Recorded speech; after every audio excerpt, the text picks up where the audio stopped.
wholeheartedly thank all our students and parents supporting our 20 years of journey. Telugu ప్రేక్షకులకు నమస్కారం. నేను మీ ప్రశాంత్ గొండియాల. రాష్ట్రంలో కూటమి సర్కార్ కుర్చీకి కొద్ది రోజుల క్రితమే ఫస్ట్ యానివర్సరీని సక్సెస్ఫుల్గా జరుపుకుంది. ఈ నేపథ్యంలోనే ఓ వార్త ప్రస్తుతం రాష్ట్ర వ్యాప్తంగా కూడా సంచలనంగా మారింది. మరికొద్ది రోజుల్లోనే ఏపీ క్యాబినెట్ విస్తరణ జరగబోతోంది. ఈ వార్త ప్రస్తుతం రాష్ట్ర వ్యాప్తంగా కూడా సంచలనంగా మారింది. 3 పార్టీలు కలిసి ఏర్పడిన కూటమిలో భవిష్యత్తులో చేయబోయే ఏపీ క్యాబినెట్ విస్తరణలో ఎవరెవరు కొత్త ముఖాలు వస్తారు, ఏవేవి కంటిన్యూ అవుతాయి, ఏవేవి ఎగ్జిట్ అవుతాయి, ప్రస్తుతం ఇదే వార్త ఏపీ మొత్తం కూడా సంచలనంగా మారిన పరిస్థితి.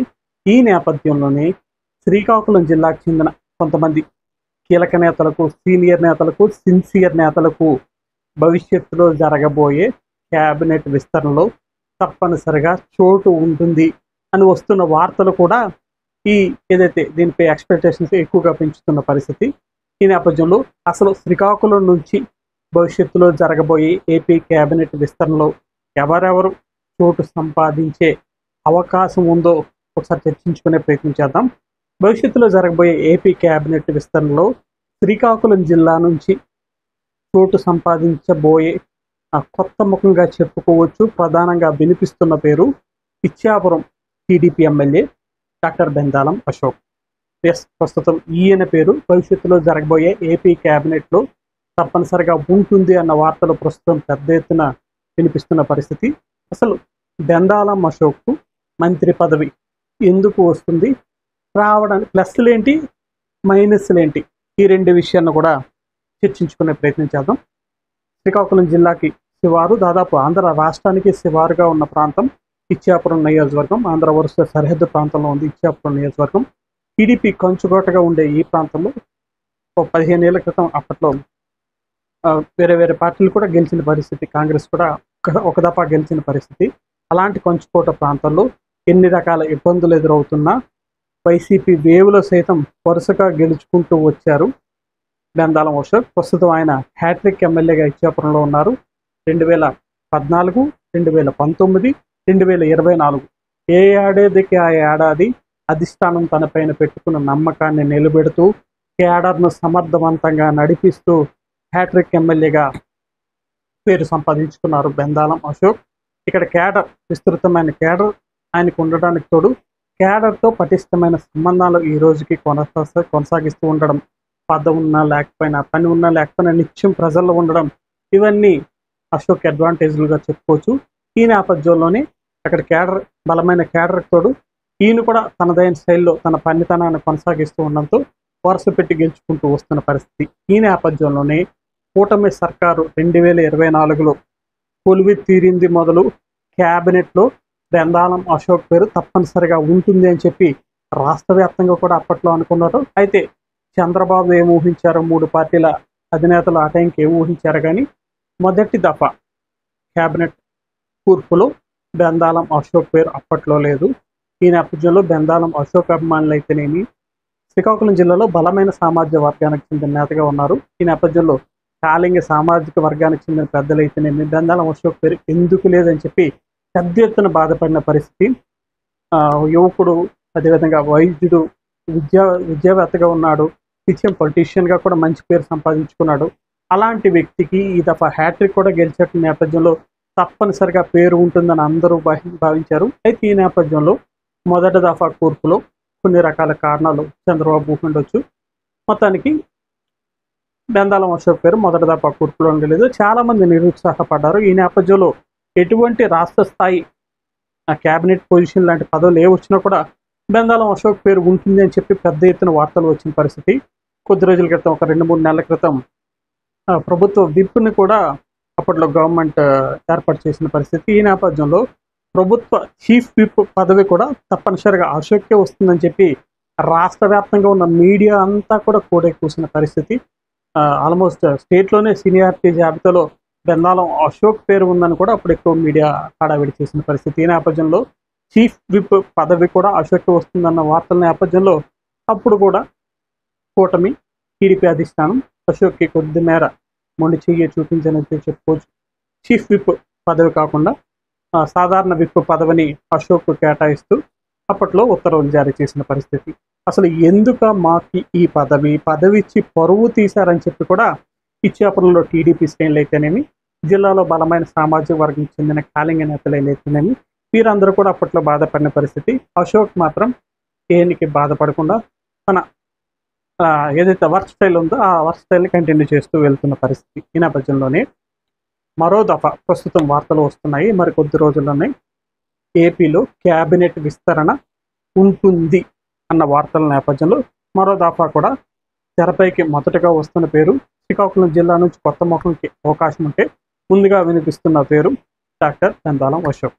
ఈయనకి ఇవ్వడానికి ఏంటి ప్లస్ అనేది మాట్లాడుకుంటే, శ్రీకాకుళం జిల్లాలో బలమైన సామాజిక వర్గం, రాజకీయాల్లో సామాజిక వర్గం కూడా కీలక భూమిక పోషిస్తుంది కాబట్టి బలమైన సామాజిక వర్గానికి చెందిన కాళింగ సామాజిక వర్గానికి చెందిన బెందాలం అశోక్ ఇంతవరకు కాళింగ సామాజిక వర్గానికి చెప్పుకోదగ్గ పదవులు ఏవి కూడా కూటమి సర్కారు ఇవ్వలేని పరిస్థితి. ఈ నేపథ్యంలో బలమైన సామాజిక వర్గానికి చెందిన అశోక్కు మంత్రి పదవి ఇస్తే ఇటువైపు సీనియారిటీకి సిన్సియారిటీకి గౌరవం ఇవ్వడంతో పాటు ఇంకోవైపు ఏదైతే ఆ కాళింగ సామాజిక వర్గానికి కూడా న్యాయం చేసిన వారం అవుతామని అధిష్టానం భావిస్తే కనుక తప్పనిసరిగా అశోక్కి మంత్రివర్గంలో చోటు లభించే అవకాశం ఉంది. ఇంకోవైపు వైద్యులుగా కూడా ఉన్నారు కాబట్టి వైద్యుల కేటగిరీలో చాలామందికి భర్తీ చేసే అవకాశం ఉంటుంది కాబట్టి ఆ కేటగిరీలో అయినా కూడా అశోక్కి భవిష్యత్తులో వచ్చే అవకాశం ఉంది. దానికి తోడు వరుస పెట్టి గెలుస్తున్నారు, హ్యాట్రిక్ కొట్టారు. ఇంతవరకు ఇచ్చాపురం నియోజకవర్గానికి ఏది కూడా కీలకమైన పోస్ట్ ఏది కూడా టీడీపీ ఎంతవరకు ఇవ్వలేదు. ఇవన్నీ గనక చంద్రబాబు నాయుడు పునఃసమీక్షిస్తే తప్పనిసరిగా శ్రీకాకుళం నుంచి భవిష్యత్తులో జరగబోయే మంత్రివర్గ కూర్పులో మొట్టమొదట కనిపించే కొత్త ముఖం ఇచ్చాపురం ఎమ్మెల్యే డాక్టర్ బెందాలం అశోక్. అయితే బెందాలం అశోక్కి పదవికి మధ్య ఏమేమి అడ్డంకులు ఉన్నాయి, గ్యాప్స్ ఉన్నాయి అన్న విషయాన్ని ఒకసారి చర్చించుకుంటే, శ్రీకాకుళం జిల్లా నుంచి అదే కాళింగ సామాజిక వర్గానికి చెందిన కోన రవికుమార్ పేరు కూడా మరోవైపు వినిపిస్తున్న పరిస్థితి. కోన రవికుమార్ వాయిస్ ఆఫ్ సిక్వల్గా చెప్పుకోవచ్చు. బలమైన వాగ్దాటి కలిగిన నేత. శ్రీకాకుళం జిల్లాలోని కీలక నియోజకవర్గం ఆముదాల సోల్స్ నియోజకవర్గంలో మాజీ శాసన సభాపతి తమ్మినేని సీతారాంను ఓడించి ఈయన గెలిచిన పరిస్థితి. ఈ నేపథ్యంలో సీనియర్ నేతగా కూడా టీడీపీ నుంచి ఉన్నారు. దానికి తోడు కాళింగ సామాజిక వర్గానికి చెందిన నేతగా కూడా ఈయనకి మరో అడ్వాంటేజ్ ఉంది. అయితే ఈయన 2 దఫాలు మాత్రమే ఎమ్మెల్యే, 2014 అదేవిధంగా 2024 2 దఫాలు ఎమ్మెల్యేగా మాత్రమే కోన రవికుమార్ ఉన్నప్పటికీ బలమైన వాగ్దాటి, ఎక్కువ పరిచయాలు, ఈ 2 కూడా కోన రవికుమార్కి అడ్వాంటేజ్లుగా ఉన్నాయి. వీరిద్దరి మధ్య ఎవరిని తీసుకోవాలి అన్న బేరేజ్ వేసుకున్నప్పుడు తప్పనిసరిగా కొంత సందిగ్ధత చంద్రబాబు నాయుడుకి కూడా వచ్చే అవకాశం ఉంది. ఈ నేపథ్యంలో చంద్రబాబు నాయుడు ఎటో ఆలోచిస్తారు, కోన రవికి వెయిట్ ఇస్తారా, బెందాలం అశోక్ వెయిట్ ఇస్తారా? ఇరువైపు కేడర్లు కూడా ఆశగా ఎదురు చూస్తున్నాయి. ఓవైపు ఇచ్చాపురంలో టీడీపీ కేడర్ అయితేనేమి, కూటమి శ్రేణులు అయితేనేమి, అదేవిధంగా ఆముదాలతో కూడా కోన రవికుమార్ శ్రేణులంతా కూడా ఆశగా ఎదురు చూస్తున్నాయి. తమ నేతకు రావాలంటే తమ నేతకు రావాలి పదవి అని చెప్పి వీరంతా కూడా ఆశగా ఎదురు చూస్తున్న పరిస్థితి. ప్రస్తుతం కోన రవికుమార్కి ఎమ్మెల్యేగా ఉన్నారు, దాంతో పాటుగా పీసీ చైర్మన్గా కూడా ఆయన ఉంటున్న పరిస్థితి. ఈ నేపథ్యంలో వీరిద్దరి మధ్య కూడా ప్రస్తుతం పోటీ నడుస్తుంది. ఇద్దరు కాళింగ సామాజిక వర్గానికి చెందిన బలమైన నేతలు, సీనియర్ నేతలు, సిన్సియర్ నేతలు. ఇద్దరికి కూడా పూర్తి స్థాయిలో పరిచయాలు ఉన్నాయి. భవిష్యత్తులో జరగబోయే వీళ్ళిద్దరు ఎవరికో ఒకరికే వచ్చే అవకాశం కూడా స్పష్టంగా ఉంది. ఇద్దరే ఒకే సామాజిక వర్గానికి చెందిన నేతలు కాబట్టి ఇద్దరిలో ఒకరికే ఇచ్చి సామాజిక వర్గాన్ని కూడా సమతుల్యం చేయాలని ఒక రకమైన ఆలోచన చేస్తే బహుశా వీళ్ళిద్దరి నుంచి కంపల్సరిగా ఒకరు భవిష్యత్తులో జరగబోయే మంత్రివర్గ కూర్పులో తప్పనిసరిగా శ్రీకాకుళం జిల్లా నుంచి కొత్త ముఖంగా ఈ పేరు కనిపించే అవకాశం ఉంది. గతంలో ప్రభుత్వ విప్గా కూడా కోన రవికుమార్ చేశారు. అది కొంత అడ్వాంటేజ్గా ఆయనకి భవిష్యత్తులో కూడా కనిపించే అవకాశం ఉంది. కూటమిలో టీడీపీ నుంచి ఈ 2 పేర్లు వినిపిస్తూ ఉంటే, ఇంకోవైపు భారతీయ జనతా పార్టీ నుంచి శ్రీకాకుళం జిల్లాలో గెలిచిన వ్యక్తిగా ఉన్నారు ఇచ్చెర్ల ఎమ్మెల్యే నడుకు ఈశ్వరరావు. ఈయన కూడా భారతీయ జనతా పార్టీ అధిష్టానంతో అత్యంత సన్నిహిత సంబంధాలు కలిగిన వ్యక్తిగా కూడా ఉన్నారు. చాలా చోట్ల వినిపిస్తోంది. భవిష్యత్తులో మంత్రివర్గ పునర్వ్యవస్థీకరణ లాంటిది జరిగితే భారతీయ జనతా పార్టీ నుంచి మొదటగా వెళ్ళే పేరు ఎన్ఈఆర్ పేరు ఉంటుంది అన్నది పెద్ద ఎత్తున వార్తలు వినిపిస్తున్న పరిస్థితి. ఎన్ఈఆర్ ఎలక్షన్లకి కొద్ది సంవత్సరాల ముందే బీజేపీలో చేరినప్పటికీ సీనియర్ నేతలందరినీ కూడా కలుసుకున్నారు. తనదైన పనితనంతో హెచ్చరిలో ముందుకు వెళ్తున్నారు. దానికి తోడు బలంగా హెచ్చరిలలో అయితేనేమి చేరిన వెంటనే విజయనగరం జిల్లా పార్టీ అధ్యక్షులుగా కూడా ఎన్ఈఆర్కి బాధ్యతలు లభిస్తే విజయనగరంలో కూడా కూటమి గెలవడంలో కూడా కీలక భూమిక పోషించిన వ్యక్తిగా కూడా ఎన్ఈఆర్ పేరు సంపాదించుకున్నారు.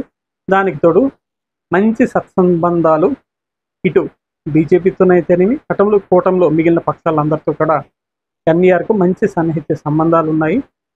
అటువంటి నియోజకవర్గానికి మంత్రి పదవి కేటాయించాలి, బీజేపీకి కూడా ఒక పదవి ఇవ్వాలి అంటే బీజేపీ నుండి కోర్స్ మొదటగా వాళ్ళు సబ్మిట్ చేసే పేరు కూడా ఎన్ఈఆర్ అయ్యి ఉండవచ్చు. అది ప్రస్తుతం జిల్లాలో కూడా ఆ వార్త చక్కర్లు కొడుతున్న పరిస్థితి. బీజేపీ నుంచి ప్రపోజల్ వెళ్తే గనక తప్పనిసరిగా భవిష్యత్తులో జరిగే మంత్రివర్గ కూర్పులో హెచ్చర్ల బీజేపీ ఎమ్మెల్యే నదికుర్తి ఈశ్వరరావు కూడా భవిష్యత్ మంత్రివర్గంలో చోటు సంపాదిస్తారు. ఈ వార్తలు ప్రస్తుతం శ్రీకాకుళం జిల్లా వ్యాప్తంగా కూడా చక్కర్లు కొడుతున్న పరిస్థితి.